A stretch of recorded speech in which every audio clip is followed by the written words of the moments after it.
to you and peace from God our Father and the Lord Jesus Christ. Amen.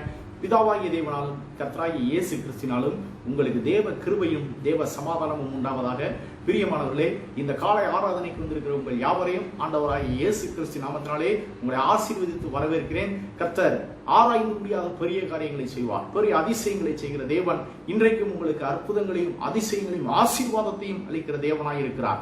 பாருங்க அறிஞர்களே, நாம் கடந்த பல வாரங்களாக விசுவாசத்தை குறித்து, அதாவது தேவரகமான விசுவாசத்தை குறித்து நாம் போதித்து வருகிறோம். தேவரகமான விசுவாசம் அல்லது மலைகளை பெயர்க்கிற விசுவாசம் என்கிற தலைப்பிலே விசுவாசம்னா என்ன, விசுவாசத்தினுடைய தன்மைகள் என்ன, விசுவாசத்தினுடைய வல்லமை என்ன என்கிற அற்புதமான காரியங்களை போதித்து வருகிறோம். நிச்சயமாகவே பாருங்க, நீங்க எப்படிப்பட்ட சூழ்நிலை இருந்தாலும் சரி, நீங்கள் யாராக இருந்தாலும் சரி, எப்படிப்பட்ட பிரச்சனைகள் சவால்களை நீங்கள் மேற்கொண்டிருந்தாலும் உங்களுடைய வாழ்க்கையை வெற்றியுள்ள ஒரு வாழ்க்கையாக, ஜெயமுள்ள ஒரு வாழ்க்கையாக, மேன்மையுள்ள ஒரு வாழ்க்கையாக, மகிமையான ஒரு வாழ்க்கையாக மாற்றி அமைப்பதற்கு விசுவாசமே முக்கியத்துவம் வாய்ந்ததா இருக்கு. ஏமா பாருங்க, விசுவாசத்தை கொண்டு நீங்கள் ஒரு வெற்றியுள்ள ஒரு வாழ்க்கை வாழ முடியும் பாருங்க. விசுவாசத்தை கொண்டு நீங்கள் இன்றைக்கு இருக்கிற பிரச்சனைகள், போராட்டங்கள், சவால்களை நீங்கள் மேற்கொண்டு வாழ முடியும் பாருங்க. அதுதான் நம்ம பார்க்கிறோம். சரி, இப்ப பாருங்க, இன்றைக்கு நாம் எதை குறித்து பார்க்க இருக்கிறோம் என்றால், அருமையானவர்களே, இன்றைக்கு அவிசுவாசத்தின் அறிகுறிகள் என்கிற தலைப்பிலே அவிசுவாசம்னா என்ன, இந்த அவிசுவாசத்தினுடைய தன்மைகள் என்ன என்பதை நாம் பார்க்க இருக்கிறோம். ஏனென்றால் பாருங்க, விசுவாசம் எந்த அளவுக்கு முக்கியமானதோ, விசுவாசத்துடைய தன்மைகளை நாம் அறிவது எந்த அளவுக்கு முக்கியமானதோ, அதே அளவு அவிசுவாசம்னா என்ன, அவிசுவாசத்துடைய தன்மைகள் என்ன, அவிசுவாசம் என்னென்ன காரியங்களை கொண்டு வரும் என்கிறதை அறிந்து கொள்வது ரொம்ப அவசியம் பாருங்க. அதனாலதான் பாருங்க, கடந்த இன்னும் சில வாரங்களுக்கு இந்த அவிசுவாசத்தை குறித்து ஒரு விசுவாசி அறிந்து கொள்ளணும். ஏனென்றால் நான் விசுவாசம் உள்ள இருதயம் உள்ளவனா இருக்கிறான் இல்ல அவிசுவாசம் உள்ள இருதயம் உள்ளவனா இருக்கிறான் என்பதை அறிந்து கொள்ளணும். ஏனென்றால் பாருங்க, தேவன் ஒவ்வொருவருக்குமே ஒரு வெற்றியுள்ள ஒரு வாழ்க்கை, மகிமையான வாழ்க்கையை கல்வாரி சிலுவை மூலமாய் செய்து முடித்திருக்கிறார்.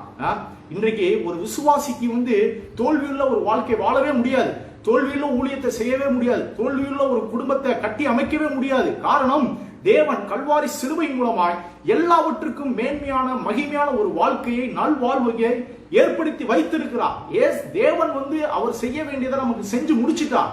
இன்றைக்கு விசுவாசிகளாகி நாம் அதை அறிந்து விசுவாசித்து நாம் என்ன பண்ணணும், அதை சுதந்திரிக்க வேண்டும். அப்ப இன்றைக்கு நான் ஒரு வெற்றியுள்ள ஒரு வாழ்க்கை வாழல, ஒரு தோல்வியுள்ள ஒரு வாழ்க்கை வாழ்கிறேன் என்றால் அதற்கு காரணம் தேவன் கிடையாது, நம்முடைய அவிசுவாசம். அதனாலதான் பாருங்க, இந்த அவிசுவாசம் தேவன் உங்களுக்கு நியமித்திருக்கிற வெற்றி வாழ்க்கையை சென்றடைய முடியாமல் தடுக்கிற ஒரே எதிரி யாரு?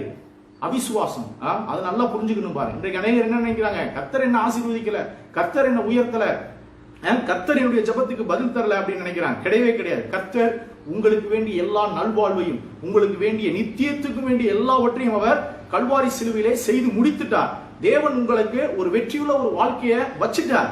இப்ப நீங்க என்ன பண்ணணும், அதை சுதந்திரிக்கணும் பாருங்க. பாருங்க அருமையானவர்களே, ஒரே ஒரு நிமிடம் நான் இதை ஷேர் கொடுத்துறேன். பாருங்க, இன்றைக்கு விசுவாசிகளாய் நாம், நம்முடைய பங்கு என்னவென்றால், இந்த விசுவாசம்னா என்ன, அவிசுவாசம்னா என்ன என்கிற காரியங்கள் எல்லாம் அறிந்து கொண்டு புரிந்து கொண்டு நாம் அந்த விசுவாசத்தை பயன்படுத்தும் போது வெற்றியுள்ள ஒரு வாழ்க்கை உண்டாகுது. அதே போல அவிசுவாசத்தை களைந்து போட்டு, அவிசுவாசத்தை வெறுத்து, அவிசுவாசத்தை தள்ளிவிட்டு நாம் விசுவாசிக்க ஆரம்பிக்கும் பொழுது பாருங்க, உங்களுடைய வாழ்க்கையிலே மேன்மையான காரியங்களை நீங்க பார்க்க முடியும் பாருங்க. இயற்கைக்கு அப்பாற்பட்ட விதத்துல ஒரு வெற்றியுள்ள ஒரு வாழ்க்கை வாழ முடியும். அதனாலதான் பாருங்க, இந்த உபதேசம்லாம் ரொம்ப முக்கியம். ஆண்டவராகிய இயேசு கிறிஸ்து தம்முடைய அப்போஸ்தலர்களுக்கு விசுவாசத்தை குறித்து அதிகமா போதிச்சிருக்கிறார், உபதேசிச்சிருக்கிறார். சரி, இன்றைக்கு பாருங்க, நாம இந்த அவிசுவாசத்தினுடைய அறிகுறிகள் என்ன என்கிறத நாம பார்க்க போறோம் பாருங்க. அவிசுவாசம் என்றால் என்ன, இந்த அவிசுவாசத்தினுடைய அறிகுறிகள் என்ன, இந்த அவிசுவாசத்தினுடைய அறிகுறிகளை அறிந்து கொண்டு அருமையானவர்களே, நாம் அதை களைந்து எறியும் பொழுது, அவிசுவாசத்தை வெறுத்து தள்ளும் பொழுது நாம் ஒரு வெற்றியுள்ள ஒரு மேன்மையுள்ள ஒரு வாழ்க்கை வாழ முடியும் பாருங்க. சரி, முதலாவது நான் கர்த்தருடைய வார்த்தையை வாசிக்கிறேன்.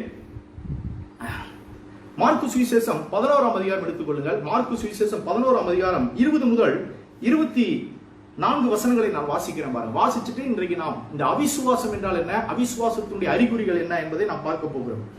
மார்க்கு சுவிசேஷம் 11ஆம் அதிகாரம் 20ஆம் வசனம். மறுநாள் காலையிலே அவர்கள் அவ்வழியாய் போகும்போது அந்த அத்திமரம் வேரோட பட்டு போயிருக்கிறதை கண்டார்கள். பேதுரு நினைவு கூர்ந்து அவரை நோக்கி, ரபி, இதோ நீர் சபித்த அத்திமரம் பட்டு போயிற்று என்றார். இயேசு அவர்களை நோக்கி, தேவனிடத்தில் விசுவாசம் உள்ளவர்களாய் இருங்கள். எவனாகிலும் இந்த மலையை பார்த்து நீ பெயர்ந்து சமுத்திரத்திலே தள்ளுண்டு போ என்று சொல்லி தான் சொன்னபடியே நடக்கும் என்று தன் இருதயத்தில் சந்தேகப்படாமல் விசுவாசித்தால் அவன் சொன்னபடியே ஆகும் என்று மெய்யாவே உங்களுக்கு சொல்லுகிறேன். ஆதலால் நீங்கள் ஜெபம் பண்ணும் போது எவைகளை கேட்டுக்கொள்வீர்களோ அவைகளை பெற்றுக்கொள்வோம் என்று விசுவாசியுங்கள், அப்பொழுது அவைகள் உங்களுக்கு உண்டாகும் என்று சொல்லுகிறேன். பாருங்க, ஆண்டவராகிய இயேசு கிறிஸ்து அருமையானவர்களே, அப்போஸ்தலர்களுக்கு கல்வாரி சிலுவைக்கு போறதுக்கு முன்பதாக ஒரு முக்கியமான விசுவாச பிரசங்கத்தை பிரசங்கிக்கிறார். விசுவாசம்னா என்ன? விசுவாசம் எந்த அளவுக்கு சக்தி வாய்ந்தது, எப்படி விசுவாசித்து காரியங்களை நாம் பெற்றுக்கொள்ள முடியும் என்கிற அற்புதமான காரியத்தை கல்வாரி சிலுவைக்கு போறதுக்கு முன்பதாக 2 தினங்களுக்கு முன்பதாக அப்போஸ்தலருக்கு உபதேசிக்கிறார், கற்றுக் கொடுக்கிறார். ஏன் அப்படின்னா, இந்த விசுவாசத்தை குறித்து புரிந்து கொண்டால்தான் இந்த விசுவாசம் எவ்வளவு சக்தி வாய்ந்தது, வல்லமை வாய்ந்தது, இந்த விசுவாசத்துடைய மேன்மை என்ன, இந்த விசுவாசத்தை கொண்டு நாம் ஜெபித்து எப்படிப்பட்ட காரியங்களெல்லாம் தேவனிடத்தில் பெற்றுக்கொள்ள முடியும் என்பதை புரிந்து கொண்டால்தான் இந்த அப்போஸ்தலர்கள் வெற்றியுள்ள ஒரு ஊழியத்தை நடத்த முடியும், வெற்றிகரமா ஊழியத்தை ஸ்தாபிக்க முடியும், தேவனுடைய ராஜ்யத்தை உலகம் முழுவதும் எடுத்து செல்ல முடியும் என்கிறத அறிந்தவராய் இயேசு கிறிஸ்து விசுவாசத்தை குறித்து உபதேசிக்கிறார்.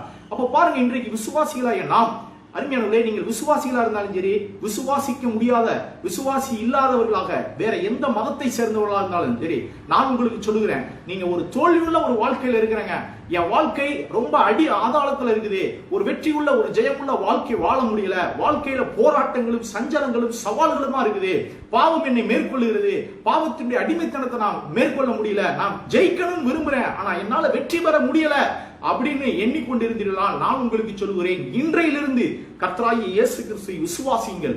உங்களுக்குள்ளே அந்த தேவரகமான தேவன் அந்த விசுவாசத்தை கொடுத்து உங்களை வெற்றியுள்ள ஒரு வாழ்க்கை, ஜெயமுள்ள ஒரு வாழ்க்கை, மகிமையுள்ள ஒரு வாழ்க்கை வாழ்வதற்கு உதவி செய்வார்.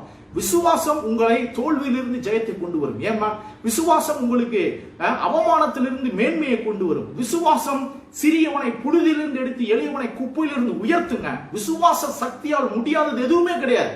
எப்படிங்க சொல்றீங்க அப்படின்னா, இயேசு கிறிஸ்து சொல்லுகிறார், மலையை பார்த்து பேசினா மலை விசுவாசத்துக்கு கீழ்ப்படியும். பாருங்க, யோசிச்சு பாருங்க, இது நடக்கிற காரியமா? இன்றைக்கு சொன்னா அநேகர் சிரிப்பாங்க. என்ன பிரதர், மலையை பார்த்து பேசினா மலை கடலுக்குள்ள போகுமா? காட்டு தீமரத்தை பார்த்து பேசினா காட்டு தீமரம் சமுத்திரத்துக்குள்ள போகுமா? இது எப்படி பாசிபிள்? ஹவ் இஸ் பாசிபிள் அப்படின்னு நீங்க கேட்கலாம். ஆனா இட் இஸ் பாசிபிள் இயேசு சொல்லுகிறார். ஏமேன், விசுவாசத்தினால கூடும். விசுவாசத்துக்கு முன்பதாக எந்த சக்தியோ, எந்த வல்லமையோ, எந்த பிரச்சனையோ, எந்த புயலோ, எந்த பாவமோ நிற்கவே முடியாது. விசுவாசத்தை கொண்டு பாவத்தை மேற்கொள்ளலாம், விசுவாசத்தை கொண்டு பிசாசின் தந்திரங்களை மேற்கொள்ளலாம், விசுவாசத்தை கொண்டு பொருளாதார நெருக்கடிகளை ஜெயிக்கலாம், விசுவாசத்தை கொண்டு நல்ல குடும்பத்தை கட்டலாம், விசுவாசத்தை கொண்டு நல்ல ஊழியத்தை கட்டலாம், விசுவாசத்தை கொண்டு எல்லாவற்றையும் செய்ய முடியும், சாதிக்க முடியும். ஏமேன், அதனாலதான் இங்க இயேசு கிறிஸ்து சொல்லுகிறார், விசுவாசிக்கிறவனுக்கு எல்லாம் கூடும். ஏமேன், என்னால முடியல அப்படின்னு சொல்லவே முடியாது. பாரு, நான் விசுவாசிக்கிறேன், ஆனா என்னால முடியல. நான் விசுவாசிக்கிறேன், பாவத்தை விட முடியல. நான் விசுவாசிக்கிறேன், நல்ல ஊழியம் பண்ண முடியல. நான் விசுவாசிக்கிறேன், நல்ல குடும்பத்தை என்னால கட்ட முடியல. தேவன் ஏதோ பிரச்சனை பண்ணிட்டாரு போல. அப்படி கிடையாது. அநேகர் அப்படித்தான் நினைக்கிறாங்க. கர்த்தர் என்ன உயர்த்தலங்க, கர்த்தர் எனக்கு ஆசீர்வாதத்தை கொடுக்கல, கர்த்தர் எனக்கு சோதனையை கொடுக்கிறார் அப்படின்னு நினைக்கிறாங்க. கிடையவே கிடையாது. அருமையானவர்களே, தேவாதி தேவன், கர்த்தாதி கர்த்தர் கல்வாரி சிலுவையின் மூலமாய் உங்களுக்கு நித்தியத்துக்கு வேண்டிய பரலோகத்தை, நித்திய சுதந்திரத்தை வைத்திருக்கிறான்னு பேதுரு அப்போஸ்தலன் சொல்றார். 1 பேதுரு 1 வசனத்துல படிச்சு பாருங்க. தேவன் உங்களுக்கு பரலோகத்துல நித்திய சுதந்திரத்தை வைத்திருக்கிறார், உங்களுக்கு ப்ரிப்பேர் பண்ணி வச்சிருக்கிறார், உங்களுக்கு ஆயத்தம் பண்ணி வச்சிருக்கிறார். நீங்கள் நித்தியமாக நீங்கள் மகிமையான ஒரு வாழ்க்கை, இயேசுவை போலவே மகிமை அடைந்து ஒரு அற்புதமான கண்ணீர் இல்லாத, வேதனை இல்லாத, பாவம் இல்லாத, பரிசுத்தமான, தேவனை எப்பொழுதும் ஆராதிக்கிற ஒரு அற்புதமான வாழ்க்கையை தேவன் கல்வாரி சிலுவையின் மூலமாய் பரலோகத்தில் உங்களுக்கு ஏற்படுத்தி வச்சிட்டார். இப்ப தேவன் உங்களுக்கு செய்ய வேண்டியது எல்லாவற்றையும் செஞ்சு முடிச்சிட்டார். அதனாலதான் சிலுவையில இட் இஸ் பினிஷ்டு. என்ன அர்த்தம்? எல்லாம் நான் செய்து முடிச்சிட்டேன், மனுவர்க்கத்துக்கு வேண்டிய எல்லாவற்றையும் நான் செஞ்சு முடிச்சிட்டேன். இப்ப தேவன் சைடு பிரச்சனை கிடையாது. தேவன் உங்களுக்கு ஒரு மகிமையான வெற்றியுள்ள எல்லா விதத்திலும் நீங்க வாழ்ந்து சுகமாயிருக்கும்படி செஞ்சு முடிச்சிட்டார். இப்ப நாம என்ன பண்ணணும்னா விசுவாசிக்க ஆரம்பிக்க வேண்டும். ஏன்னா தேவன் எனக்கு கல்வாரி சிலுவையின் மூலமா என்னவெல்லாம் செய்திருக்கிறார், என்னை எப்படியெல்லாம் மாற்றி இருக்கிறார், என்னுடைய எதிர்காலத்தை எப்படியெல்லாம் சிறப்பாக மேன்மையாக வைத்திருக்கிறார் என்பதை அறிந்து புரிந்து விசுவாசிக்க ஆரம்பிக்கணும். இப்ப நம்ம சைடு தான். அப்ப நாம தேவன் நமக்கு வைத்திருக்கிற இலக்கை அடைய முடியலனா அதுக்கு காரணம் அவிசுவாசம். தேவன் நமக்கு வைத்திருக்கிற இலக்கை அடைய முடியும் என்றால் அதுக்கு காரணம் விசுவாசம். இந்த 2 தான் பாருங்க, சப்ஜெக்டே 2 தான். பைபிள்ல வேற எதெல்லாம் அதுக்கு கீழே வர்றதா. பாவம், கீழ்ப்படியாமை, பிசாசினுடைய போராட்டம், சாபம், இந்த ஆட்கள் இதே பேசிட்டு இருப்பாங்க பாருங்க. பாவம், சாபம் இதுக்குள்ளே தான் இருப்பாங்க. ஆனால் வேதம் சொல்கிறது, விசுவாசித்தால் தேவனுடைய மகிமையை காண்பாய். விசுவாசிக்கிறவனுக்கு எல்லாம் கூடும். விசுவாசமே உலகத்தை ஜெயிக்கிற ஜெயம். விசுவாசத்தாலே நீதிமான் பிழைப்பான். அவிசுவாசத்தினாலே அவர்கள் அடைய முடியாமல் போனது அப்படின்னு சொல்லப்பட்டிருக்கு. பாருங்க, இன்றைக்கு அதை தான் பார்க்க போறோம். விசுவாசம் எந்த அளவுக்கு சக்தி வாய்ந்ததோ அந்த அளவுக்கு அவிசுவாசம் பொல்லாததா இருக்குது. விசுவாசம் தேவன் உங்களுக்கு வைத்திருக்கிற இலக்கை அடைய உதவி செய்கிறது. அதே போல அவிசுவாசம் தான் உங்களுக்கு தேவன் வைத்திருக்கிற இலக்கை அடைய முடியாமல் தோல்விக்குள்ள கொண்டு போகுது. அப்ப இந்த அவிசுவாசத்தை நாம் அறிந்து கொள்ளணும். பாருங்க, இந்த அவிசுவாசம்னா என்ன, இந்த அவிசுவாசத்துடைய அறிகுறிகள் என்ன என்பதை நாம் அறிந்து கொள்ளணும். சரி, இப்ப பாருங்க, வெற்றியின் ரகசியம் விசுவாசம். சிம்பிளா சொல்றேன், வெற்றியினுடைய ரகசியம் விசுவாசம், தோல்வியினுடைய ரகசியம் அவிசுவாசம். இதுதான் சப்ஜெக்ட். இந்த கண்ணோட்டத்துல தான் நீங்க வேதத்தை பார்க்கணும். நான் விசுவாசிக்கிறவனா இருக்கிறனா, அவிசுவாசம் உள்ளவனா இருக்கிறனா, விசுவாசத்தினுடைய அறிகுறி எனக்குள்ள காணப்படுதா, அவிசுவாசத்தினுடைய அறிகுறி காணப்படுதா என்பதை நீங்கள் புரிந்து கொண்டு, ஒருவேளை அவிசுவாசமா இருந்தால், அவிசுவாசத்தின் அறிகுறிகள்லாம் இருந்தால் அதை களைந்து போட்டால் நீங்கள் விசுவாசத்துல பெரிய காரியங்களை சாதிக்க முடியும். ஏமா, இப்ப பாருங்க, ஒரு உதாரணம் சொல்றேன் பாருங்க. அதாவது இந்த விசுவாசம் தமிழ்ல அற்புதமா வந்திருக்கு பாருங்க. விசுவாசாயம் 5 எழுத்துக்கள் இருக்குது. அவிசுவாசம் பாத்தீங்கன்னு வச்சுங்க, அதுலயும் ஒரே ஒரு எழுத்து தான் அதிகமா இருக்கு. அவிசுவாசம். அதாவது இந்த விசுவாசம் என்கிற வார்த்தை அந்த அவிசுவாசம் என்கிற வார்த்தையில் இருக்குது. ஆனா ஒரே ஒரு எழுத்தை ஆட் பண்ணிருக்கிறாங்க, ஆட் பண்ணிருக்கிறாங்க. அப்படின்னா என்ன அர்த்தம்? இந்த விசுவாசத்துடைய தன்மையும் அவிசுவாசத்துடைய தன்மையும் ஒற்றுமையும் இருக்குது, வேற்றுமையும் இருக்குது. நல்லா புரிஞ்சுக்கணும் பாருங்க. விசுவாசம் எப்படிப்பட்ட காரியங்கள் எல்லாம் செய்யுமோ அதே காரியங்களை அவிசுவாசம் செய்யும் நெகட்டிவா. விசுவாசம் உங்களுக்கு வெற்றிக்கு ஏதுவா உங்களை கொண்டு போகும், அவிசுவாசம் தோல்விக்கு ஏதுவா கொண்டு போகும்.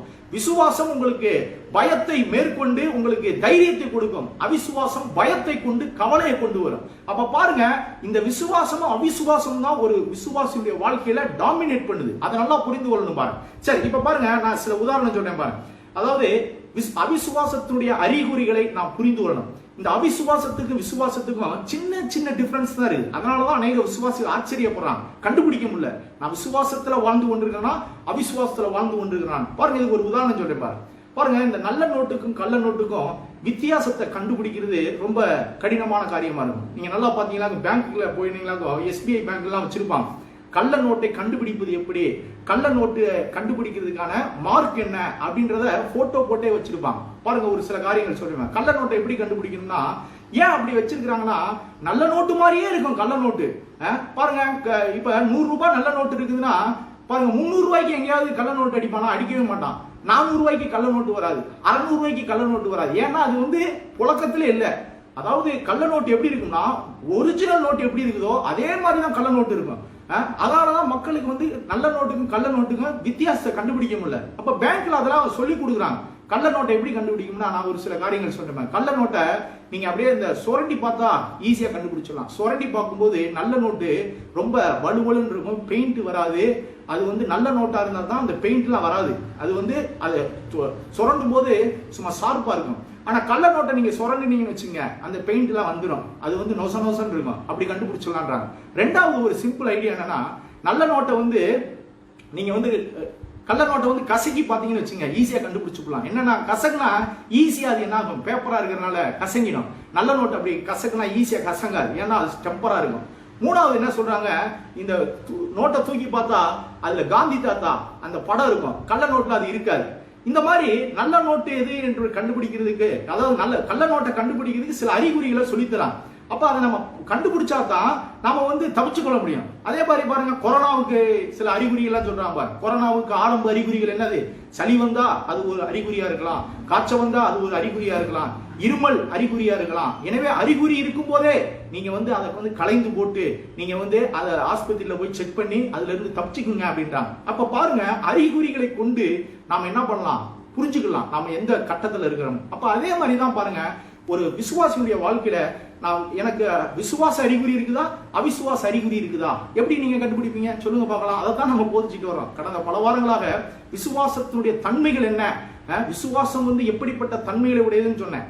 இந்த நாள்ல இருந்து அவிசுவாசத்தினுடைய அறிகுறிகள் என்ன, அவிசுவாசமா என்ன, அந்த அவிசுவாசத்தினுடைய அறிகுறிகள் என்ன என்பதை நீங்க அறிந்து கொண்டால்தான் அந்த அவிசுவாசங்களை களைந்து போட்டு விசுவாசத்துல ஒரு ஜெயமுள்ள ஒரு வாழ்க்கை, வெற்றியுள்ள ஒரு வாழ்க்கை, மகிமையான வாழ்க்கை வாழ முடியும். ஏன்னா விசுவாசத்தை கொண்டு சாதிக்க முடியும். சரி, இப்ப பாருங்க, இந்த அவிசுவாசம் ரொம்ப பொல்லாததா இருக்கு. அவிசுவாசம் என்பது உங்களுக்கு உங்களுடைய ஆவிக்குரிய வாழ்க்கையில பெரிய எதிரியே யாரு? அவிசுவாசம் தான். ஏனென்றால் விசுவாசிக்கும் பொழுது பிசாசை மேற்கொள்ளலாம், விசுவாசிக்கும் போது பாவத்தை மேற்கொள்ளலாம், விசுவாசிக்கும் போது தேவனுக்கு பிரியமா வாழலாம். விசுவாசம் தேவனை பிரியப்படுத்துதுன்னா இதுக்கு நேர் அகைன்ஸ்ட் ஆப்போசிட் என்னது? அவிசுவாசம். அவிசுவாசமா இருக்கும்போது பாவத்தை மேற்கொள்ள முடியாது. இன்றைக்கு பாவத்தை ஏன் மேற்கொள்ள முடியல? அவிசுவாசங்க. ஏன் கீழ்ப்படிய முடியல? அவிசுவாசம். ஏன் தேவனுக்கு பிரியமா இருக்க முடியல? அவிசுவாசம்.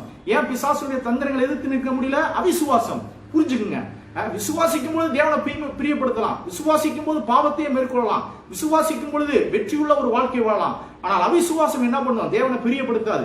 அவிசுவாசம் பாவத்தின் பிடியிலே தான் இருக்கும். அவிசுவாசம் பிசாசை எதிர்த்து நிற்க முடியாது. அவிசுவாசம் போராட்டங்களை மேற்கொண்டு வெற்றியுள்ள ஒரு வாழ்க்கைக்குள்ள கொண்டு போகாது. அப்ப நீங்க வெற்றியை தடுப்பது என்னது? அவிசுவாசம் தான். இப்ப பாருங்க, உதாரணம் சொல்றேன் பாருங்க, சில உதாரணங்கள். இஸ்ரவேல் மக்கள் நமக்கு 100% ஒரு பெரிய எக்ஸாம்பிளா இருக்கிறான். தேவன் இஸ்ரவேல் மக்களை எகிப்திலிருந்து விடுதலையாக்கி கொண்டு வந்தார். எகிப்தில் அவங்க அடிமையா இருக்கும் போதே மோசையின் மூலமா சொன்னாங்க. என்ன சொன்னாரு? உனக்கு பாலும் தேனும் ஓடுகிற நலமும் விசாலமான தேசத்தை வச்சிருக்கிறேன். நீ கட்டாத பெரிய வீடு இருக்குது, நீ கட்டாத கிணறு இருக்குது, நீ வெட்டாத கிணறு இருக்குது, நீ நடாத திராட்சை தோட்டம் இருக்குது, உனக்கு அற்புதமான நல்வாழ்வை நான் கானான் தேசத்துல வச்சிருக்கிறேன், நீ போய் சுதந்திரித்துக் கொள் அப்படின்னு சொல்லித்தான் இஸ்ரவேல் மக்களை எகிப்திலிருந்து கொண்டு வந்தார். செங்கடலை பிளந்து எகிப்துல 10 அற்புதங்களை செஞ்சு கொண்டு வந்தார். ஆனால் வனாந்தரத்துல என்ன நடந்தது அப்படின்னா, அவர்கள் அவிசுவாசத்தினாலே அதை ஒரு ஜெனரேஷனே, அதாவது எகிப்திலிருந்து கிளம்பின யாவரும் அதை இழந்து போனார்கள். அதை இழந்து போனதுக்கு காரணம் என்ன? தேவன் கிடையாது, தேவன் கொடுத்த சோதனை கிடையாது, அவருடைய அவிசுவாசம் என்று வேதம் சொல்லுகிறது. யோசிச்சு பாருங்க, யோசுவா காலேப் 2 பேரை தவிர எகிப்திலிருந்து புறப்பட்ட யாவரும் கானானுக்குள்ள போக முடியல, பிரவேசிக்க முடியல. காரணம் அவிசுவாசம் என்று வேதம் சொல்லுது. அப்ப அவிசுவாசம் எந்த அளவுக்கு கொள்ளாதது பாருங்க. அதனாலதான் பாருங்க அருமையானவர்களே, உங்களுடைய வெற்றி வாழ்க்கைக்கு பெரிய எதிரியே இந்த அவிசுவாசம் தான் பாருங்க. பாருங்க, இதை குறித்து எபிரேயர் 3ஆம் அதிகாரத்துல அங்க எபிரிய ஆசிரியர் புதிய ஏற்பாட்டு விசுவாசிகளுக்கு சொல்லும் போது இதை சொல்றாரு பாருங்க. இஸ்ரவேல் மக்கள் ஏன் கானான் தேசத்தை சுதந்திரிக்கல? இஸ்ரவேல் மக்களுக்கு தேவன் எல்லாத்தையும் ஆயத்தப்படுத்தி இருந்தாரே, அவருடைய வெற்றி வாழ்க்கைக்கு எல்லாவற்றையும் ஆயத்தப்படுத்தி இருந்தும் ஏன் இஸ்ரவேல் மக்கள் இழந்து போனாங்க? ஏன் கானான் தேசத்துக்குள்ள போக முடியல? பிரச்சனைக்கு காரணம் என்ன என்பதை இங்க எபிரிய ஆசிரியர் அழகா சொல்றாரு பாருங்க. எபிரேயர் 3ஆம் அதிகாரம் 16வது வசனத்திலிருந்து வாசிக்கிறேன் பாருங்க. அற்புதமான காரியம் பாருங்க. எபிரேயர் 3:16. கேட்டவர்களில் கோபமூட்டினவர்கள் யார்?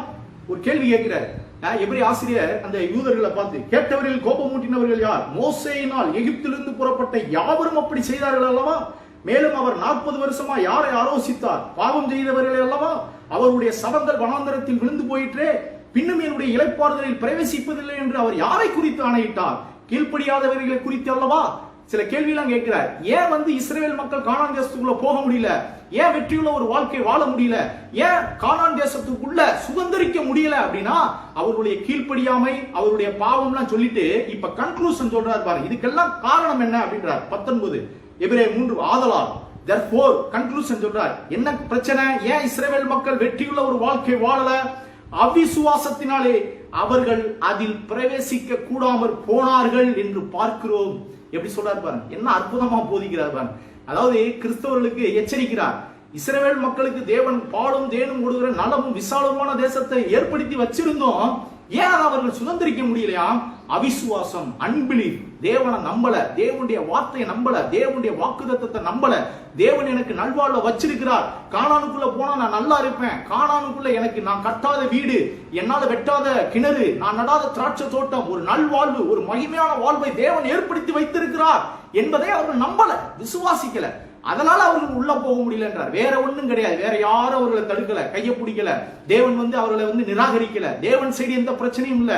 இஸ்ரவேல் மக்களுடைய அவிசுவாசத்தாலே அவர்கள் கானான் தேசத்துக்குள்ள பிரவேசிக்க முடியல என்றார். அப்ப அறிஞர்களே, நான் உங்களை பார்த்து சொல்கிறேன், இன்றைக்கும் இது நமக்கு எச்சரிக்குது. என்னன்னா, தேவன் உங்களுக்கு ஒரு வெற்றியுள்ள ஊழியத்தை வச்சிருக்கிறார், ஏமான் வெற்றியுள்ள குடும்ப வாழ்க்கையை வச்சிருக்கிறார், வெற்றியுள்ள ஒரு எதிர்காலம், ஒரு மேன்மையான எதிர்காலம், மகிமையான எதிர்காலத்தை எல்லாவற்றையும் செய்து முடித்திருக்கிறார். இப்ப நான் சொல்றேன் பாருங்க, இதை சொன்னா உங்களுக்கு நம்ப முடியுதான் பாருங்க. தேவன் உங்களுக்கு என்னவெல்லாம் செஞ்சிருக்கிறார்? நிறைய பேர் கேட்கிறாங்க, தேவன் எனக்கு என்னங்க பிரதர் செஞ்சிருக்கிறாரு, ஏன் நாம் தேவனை ஆராதிக்கணும், ஏன் கர்த்தரை? இப்ப நான் ஒரு கேள்வி தான் கேட்கிறேன் பாருங்க, எதுக்கு நம்ம கர்த்தரை ஆராதிக்கணும், எதுக்கு கர்த்தரை ஸ்தோத்தரிக்கணும், எதுக்கு கர்த்தருக்கு பாட்டு பாடணும், எதுக்கு கர்த்தருக்கு காணிக்கை கொடுக்கணும்? சொல்லுங்க பார்க்கலாம். ஏன் கர்த்தரை ஆராதிக்கிறோம்? ஏனென்றால் அருமையானவர்களே, கல்வாரி சிலுவை மூலமாய் தேவன் எனக்கு நித்தியத்துக்கு வேண்டிய எல்லாவற்றையும் செய்து முடித்திருக்கிறார். பரலோகத்தில் எனக்கு ஒரு நித்திய சுதந்திரத்தை வைத்திருக்கிறார். அதை நான் சுதந்திரிக்க போகிறேன். அதற்காக கர்த்தரை ஆராதிக்கிறேன், அதற்காக கர்த்தரை ஸ்தோத்தரிக்கிறேன், கர்த்தரை அதுக்காக காணிக்கை கொடுக்கிறேன், அதுக்காக கர்த்தரை நான் கர்த்தருக்கு பயந்து வாழ்றேன், அதுக்காக கர்த்தருக்கு பிரியமா வாழ்றேன். புரியுதா உங்களுக்கு? இன்றைக்கு அநேக விசுவாசிகளுக்கு என்னன்னே தெரியல பாருங்க. சடங்காச்சாரமா ஞாயிற்றுக்கிழமை ஆச்சா பைபிள் எடுத்துட்டு சர்ச்சுக்கு போயிடணும், ஞாயிற்றுக்கிழமை ஆச்சா சர்ச்சுக்கு போனா ஏதாவது ஒரு நல்லது நடக்கும். அதாவது அந்த இலக்கே தெரியாம வாழ்ந்துட்டு இருக்கிறான். எதுக்கு ஞாயிற்றுக்கிழமை போறோம், எதுக்கு கர்த்தரை ஆராதிக்கணும், எதுக்கு கர்த்தருக்கு காணிக்கை கொடுக்கிறோம், எதுக்கு கர்த்தருக்கு கீழ்ப்படிந்து வாழணும், எதுக்கு நாம பரிசுத்தமா வாழ்றோம் என்றால் பரலோகத்திலே உங்களுக்கு ஒரு நித்திய சுதந்திரத்தை வைத்திருக்கிறார். பேதுரு சொல்றார் பாருங்க, 1 பேதுரு 1 5-6 வசனங்கள்ல பேதுரு மோட்டிவேட் பண்றார். அதாவது துன்பத்துல இருக்கிறாங்க விசுவாசிகள், பிரச்சனையில இருக்கிறாங்க, போராட்டத்துல இருக்கிறாங்க, உபத்திரவத்துல இருக்கிறாங்க, கண்ணீர்ல இருக்கிறாங்க, குடும்ப பிரச்சனைகள், ஆவிக்குரிய வாழ்க்கையில போராட்டம், இப்படிப்பட்ட மக்களை என்கரேஜ் பண்றார். என்ன சொல்லி என்கரேஜ் பண்றாரு? சகோதர சகோதரிகளே, பயப்படாதீங்க, கவலைப்படாதீங்க, தேவன் உங்களுக்கு மகிமையான ஒரு எதிர்காலத்தை பரலோகத்துல வச்சிருக்கிறார். அதை செய்த தேவன் இன்றைக்கு உனக்கு பார்க்கிற குடும்ப பிரச்சனைக்கு உதவி செய்ய மாட்டாரா? இன்றைக்கு பார்க்கிற பொருளாதார பிரச்சனைகளை உதவி செய்ய மாட்டாரா? உனக்கு பரலோகத்துல நித்தியமாய் வாழ்றதுக்கு வேண்டிய எல்லாவற்றையும் செய்த தேவன் இன்றைக்கு நீ பார்க்கிற பிரச்சனைகளை உனக்கு உதவி செய்ய மாட்டாரா? உன்னை விடுவிக்க மாட்டாரா? கடன் பிரச்சனையிலிருந்து உனக்கு விடுவிக்க மாட்டாரா? நிச்சயமா விடுவிப்பார். பேதுரு அப்படித்தான் மோட்டிவேட் பண்றார். படிச்சு பாருங்க, 1 பேதுரு 1 ஓப்பனிங் என்ன சொல்றாரு? நீ எதை குறித்தும் கவலைப்பட தேவையில்லை, எதை குறித்தும் பயப்பட தேவையில்லை. உன்னுடைய சூழ்நிலைகள் எப்படிப்பட்டதா இருந்தாலும் சரி பயப்படாத. காரணம், தேவன் உனக்கு நித்தியத்துக்கும் வேண்டிய எல்லாவற்றையும் பரலோகத்தில் வச்சிருக்கிறார். அப்படி பரலோகத்தில் ஆயப்படுத்தின தேவன் இந்த பூமியில உன்னை விட்டுருவாரா? இந்த பூமியில ஒரு வெற்றியுள்ள ஒரு வாழ்க்கையை கொடுக்காம உனக்கு உதவி செய்யாம விட்டுருவாரா? நிச்சயமா உதவி செய்வார். ஏமான் இதைத்தான் பவுலும் சொல்லுகிறார். தேவன் தம்முடைய சொந்த குமாரன் என்று பாராமல் நம்ம எல்லாருக்கும் அவரை ஒப்பு கொடுத்தவர் அவரோட கூட மற்றவைகளை அருளாதிருப்பது எப்படி? அப்படின்னா என்ன அர்த்தம்? தேவன் உங்களுக்கு நிச்சயமா உதவி செய்வாருங்க. இயேசுவையே கொடுத்தவர் மற்ற காரியங்களை எப்படி கொடுக்காம விடுவார்? எப்படி உங்களுடைய ஜெபங்களுக்கு பதில் கொடுக்காம விடுவார்? எப்படி உங்களை உயர்த்தாம விடுவார்? எப்படி உங்களை கனப்படுத்தாம விடுவார்? நிச்சயமா செய்வார். பவுல் சொல்றாரு பாருங்க, ரோமர் 8 படிச்சு பாருங்க. பவுல் என்ன சொல்றாரு? தேவன் எவர்களை முன்னறிந்தாரோ அவர்களை முன்குறித்திருக்கிறார், எவர்களை முன்குறித்தாரோ அவர்களை அழைத்தும் இருக்கிறார், எவர்களை அழைத்தாரோ அவர்களை நீதிமானாக்கியும் இருக்கிறார், எவர்களை நீதிமானாக்கினாரோ அவர்களை மகிமைப்படுத்தியும் இருக்கிறார். தேவன் சைடு எந்த பிரச்சனையும் கிடையாது. நல்லா புரிஞ்சுங்க. ஒரு விசுவாசி எப்படி விசுவாச வாழ்க்கை ஆரம்பிக்கணும்னா, தேவன் கல்வாரி சிலுவையின் மூலமாய் எனக்கு வேண்டிய எல்லா நன்மையை செஞ்சு முடிச்சுட்டார். எனக்கு நான் வெற்றிகரமா வாழும்படியாக, வெற்றிகரமா ஊழியத்தை செய்யும்படியாக, வெற்றிகரமான ஒரு குடும்பத்தை நடத்தும்படியாக, இன்றைக்கு பார்க்கிற சவால்கள், பிரச்சனைகள், போராட்டங்கள் எல்லாவற்றையும் மீறி நான் வெற்றியுள்ள ஒரு ஜெயமுள்ள ஒரு மேன்மையான வாழ்க்கை வாழும்படி தேவன் எனக்கு வேண்டிய எல்லாவற்றையும் செஞ்சு முடிச்சுட்டார். இப்ப நான் அதை விசுவாசிக்க ஆரம்பிக்கணும், நான் அதை நம்ப ஆரம்பிக்கணும், நான் அவிசுவாசத்தினால அதை இழந்து போயிடக்கூடாது. இப்படிப்பட்ட கண்ணோட்டத்துலதான் நாம கிறிஸ்தவ வாழ்க்கையை ஆரம்பிக்கணும். புரியுதா உங்களுக்கு என்ன சொல்றேன்னு? அதனாலதான் பாருங்க, தேவன் எல்லாவற்றையும் செஞ்சு முடிச்சிட்டார். பவுல் தான் சொல்றார், தேவன் உங்களை முன்னறிந்தார், முன்குறித்திருக்கிறார், உங்களை அழைத்திருக்கிறார், உங்களை நீதிமானாக்கிட்டாரு, உங்களை மகிமைப்படுத்திட்டாரு. அப்படின்னா என்ன அர்த்தம்? தேவன் சைடு உங்களுக்கு செய்ய வேண்டிய எல்லாவற்றையும் செஞ்சிட்டார். இப்ப நீங்க என்ன பண்ணணும்? இதை நம்ப ஆரம்பிக்கணும். எனக்காக தேவன் உலக தோற்றத்துக்கு முன்னதாக என்னை முன்குறித்திருக்கிறார், எல்லா ஆசீர்வாதத்தினால என்னை ஆசீர்வதித்திருக்கிறார், இயேசு கிறிஸ்துவின் ரத்தத்தினாலே பாவ மன்னிப்பாகிய மீட்பு எனக்கு உண்டாயிருக்குது, பரிசுத்த ஆவியானவரால் நான் முத்திரிடப்பட்டிருக்கிறேன், பரிசுத்த ஆவியானவரால் எனக்கு ஒரு நித்திய சுதந்திரத்தை தேவன் வச்சிருக்கிறார், எனக்குள்ள ஞானத்தையும் தெளிவையும் அளிக்கிற ஆவியை கொடுத்திருக்கிறார், எனக்குள்ள உயிர்த்தெழுந்த வல்லமை கிரியை செய்கிறது, அக்கிரமத்திலும் பாவத்திலும் மரித்தவனாயிருந்த என்னை கிறிஸ்துவோடு கூட உன்னதங்களிலே உட்கார வைத்திருக்கிறார், நற்கிரிகளை செய்கிறதுக்கு கிறிஸ்தியேசுக்குள் என்ன புது சிருஷ்டியாய் சிருஷ்டித்திருக்கிறார். நான் தேவனுடைய ஆலயமா இருக்கிறேன், தேவனுடைய ஆலயமாய் கட்டப்பட்டு வருகிறேன், தேவனுடைய பண்ணையா இருக்கிறேன், தேவனுடைய மாளிகையாக தினந்தோறும் என்னை தேவன் கட்டி கொண்டிருக்கிறார், நான் தினந்தோறும் என்னை பரிசுத்தப்படுத்திக் கொண்டிருக்கிறார், தேவன் இவைகளெல்லாம் எனக்கு செய்து முடித்திருக்கிறார் என்பதை ஒரு விசுவாசி விசுவாசிக்கும் பொழுதுதான் தேவனுக்கு கீழ்ப்படிய முடியும், தேவனை பிரியப்படுத்த முடியும், தேவனுக்கு பிரியமா வாழ முடியும். இதுதான் ரகசியம். நீங்க இதெல்லாம் நான் நிருபங்கள்ல இருந்து அப்படியே சொல்றேன். அதாவது தேவன் எனக்கு என்னவெல்லாம் செய்திருக்கிறார் என்பதை அறிஞ்சாதான் நான் தேவனுக்கு என்ன பண்ண முடியும், தேவன் என்னவெல்லாம் என்கிட்ட எதிர்பார்க்கிறாரோ அதை செய்ய முடியும். புரியுதா உங்களுக்கு? இன்றைக்கு மக்கள் கீழ்ப்படிய முடியல பிரதர். அநேக ஊழியர்கள் என்கிட்ட சொல்லுவாங்க, பிரதர் ஜனங்களுக்கு சுவிசேஷத்தை சொல்லி சபைக்குள்ள கொண்டு வந்துடும், ஆனா சபைக்குள்ள வந்ததுக்கு அப்புறம் அவங்களை கீழ்ப்படிதலுள்ள ஒரு வாழ்க்கைக்குள்ள நடத்துறது பெரிய சவாலா இருக்குது அப்படின்னுவாங்க. ஏன்னா அவங்களுக்கு வழி தெரியல. இயேசுவை ஆண்டவரா ஏற்றுக்கொள்ளுங்க, இயேசுவை ரட்சகரா ஏற்றுக்கொள்ளுங்க, அப்பதான் உங்களுக்கு நித்திய வாழ்வுன்னே வந்துடுறாங்க, சபைக்குள்ள வந்துடுறாங்க, மக்கள் ரட்சிக்கப்படுறாங்க. ரட்சிக்கப்பட்ட பிறகு அவங்க ஆவிக்குரிய வாழ்க்கையில அவங்களால நடத்த முடியல. அநேக ஊழியர்கள்ல அது பெரிய போராட்டமா இருக்குது, சவாலா இருக்குது. ஆனால் அருமையானவர்களே, நான் உங்களுக்கு சொல்லுகிறேன், ரொம்ப ஈஸி தான். பாருங்க, என்ன நான் உபதேசிக்கணும், டீச் பண்ணணும். பவுல் சொல்றார், எந்த மனுஷனையும் கிறிஸ்து இயேசுவுக்குள் தேறினவனாக நிறுத்தும்படிக்கு நாங்கள் அவரையே அறிவிக்கிறோம். ஏமா பவுல் எப்படி பரிசுத்தவானாக்குனாரு, எப்படி எபேசு சபையெல்லாம் பரிசுத்தமா ஆசீர்வாதமா இருந்துச்சுன்னா, கிறிஸ்துவை சிலுவையில் அறையப்பட்ட கிறிஸ்துவை குறித்து உபதேசிக்க அந்த உபதேசத்தை கேட்டு கேட்டு விசுவாசம் அவர்களுக்குள்ள டெவலப் ஆன உடனே அவர் ஒரு மகிமையான வாழ்க்கை வாழ்ந்தார்கள். அப்ப என்ன சொல்ல வரேன் அருமையானவர்களே, தேவன் உங்களுக்கு வேண்டிய எல்லாவற்றையும் செய்து முடித்துட்டார். இப்ப நீங்க என்ன பண்ணணும்? அதை நம்ப ஆரம்பிக்கணும், விசுவாசிக்க ஆரம்பிக்கணும், அறிந்து கொள்ளணும். சும்மா பழைய ஏற்பாட்டு கதைகள் யாராவது சொல்லிக்கிட்டு இருப்பாங்க, சங்கீதம்னு இருப்பாங்க. இன்னைக்கு பாருங்க, மக்கள் ஏமாந்து போய் இன்னைக்கு அதனாலதான் ஒரு வெற்றியுள்ள ஒரு கிறிஸ்தவ வாழ்க்கை வாழ முடியல. எழுப்புதல்ன்றாங்க. ஆனா பிரசங்கம் எப்படி இருக்குது?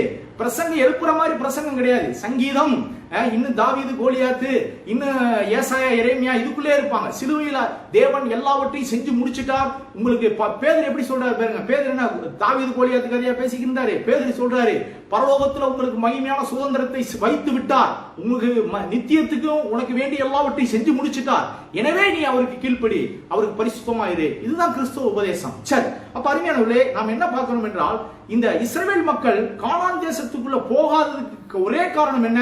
அவிசுவாசம். அதனாலதான் பாருங்க, அவிசுவாசம் ரொம்ப பொல்லாதது. பாருங்க, இன்னொரு உதாரணம் சொல்றேன் பாருங்க. அவிசுவாசம் எந்த அளவுக்கு பொல்லாதது, கொடுமையானது என்பதை நாம தெரிந்து கொள்ளணும். பாருங்க, ஆண்டவராகிய இயேசு கிறிஸ்து அதாவது நாசரேத்தூர் மக்கள் அங்க நாசரேத்துக்கு போறார். அங்க போய் அநேக அற்புதங்களை செய்ய முடியல. காரணம் என்ன தெரியுங்களா? காரணம் என்ன? அவங்க எல்லாம் தேவனுக்கு பிரியமில்லாதவர்கள்னா கிடையாதுங்க. சொந்த ஊர், இயேசு வளர்ந்த ஊருங்க.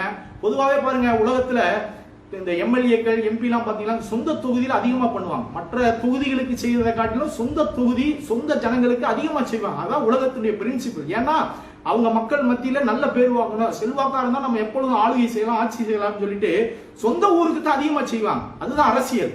ஆனால் இயேசு கிறிஸ்து சொந்த ஊருக்கு போறார், வளர்ந்த ஊருக்கு போறார், நாசரேத்துக்கு. அவங்க என்ன சொல்றாங்க தெரியுங்களா? இவன் யோசேப்பின் குமாரன் அல்லவா, மரியாளின் மகன் அல்லவா, இவருடைய சகோதரிகள் நம்ம இடத்துல இருக்காங்க அல்லவா, இவங்க சகோதரர்கள் நம்ம இடத்துல இருக்காங்களே, இவர் தச்சன் மகன் அல்லவா. இயேசுவை குறைத்து மதிப்பிடுறாங்க. இயேசு ஆண்டவரா பார்க்க மாட்டேன்றாங்க. இயேசு அற்புதங்களை செய்கிறவர், இயேசு அதிசயங்களை செய்கிறவர், இயேசு மாம்சத்தில் வெளிப்பட்ட தேவன், இவர் வானத்தையும் பூமி உண்டாக்கினவர், இவர் உலகத்தையே தாங்குகிறவர், உலகத்தையே சிருஷ்டித்தவர், இவரால் கூடாத காரியம் ஒன்றுமில்லைன்னு அப்படி நம்பல.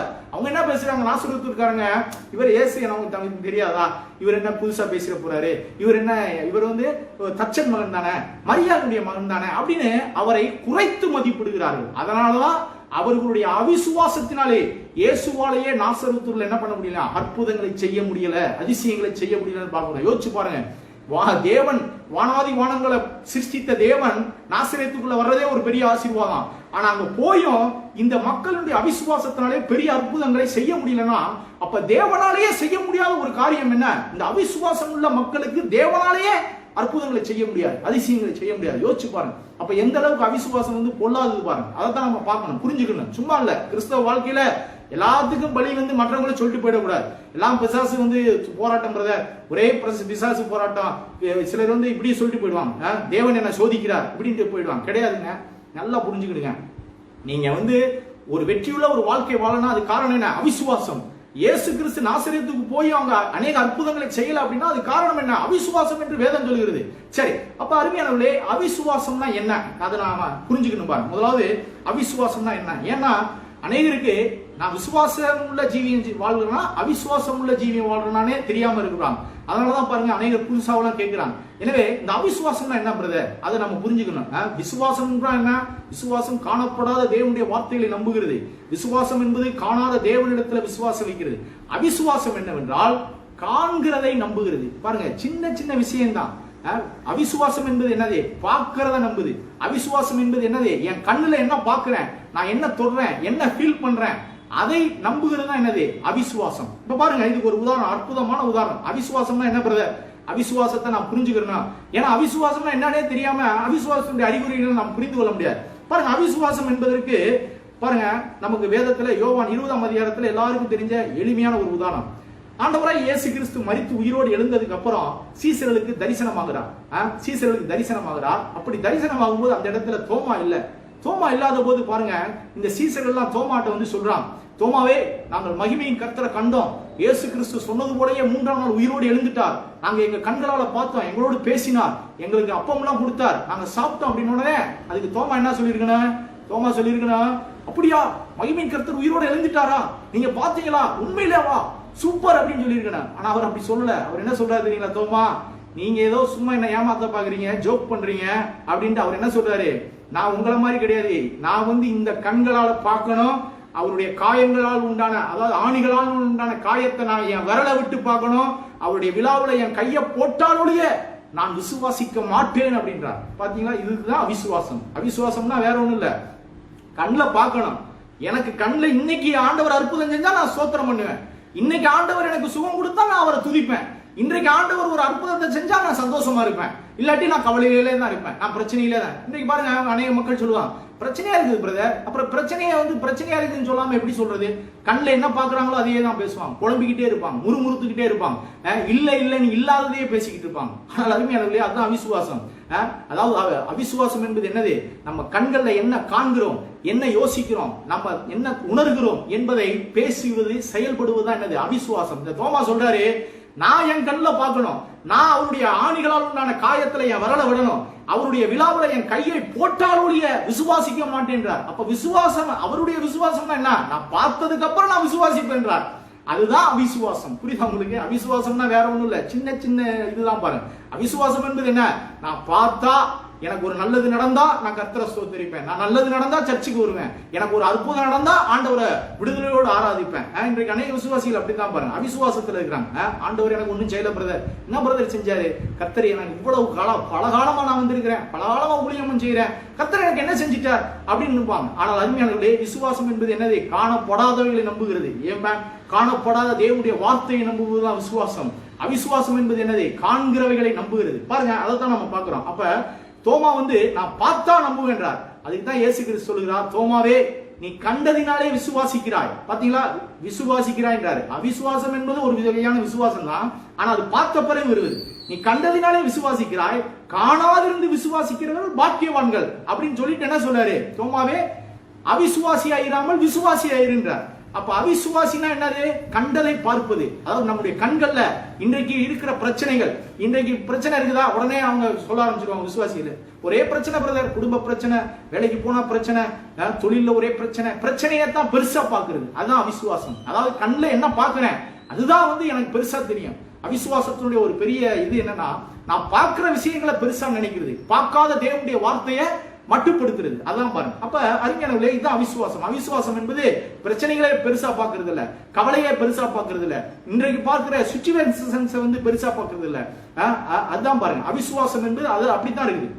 பிரச்சனையை பெருசா பேசிக்கிட்டு இருப்பாங்க. ஆனால் விசுவாசம் என்பது என்னது?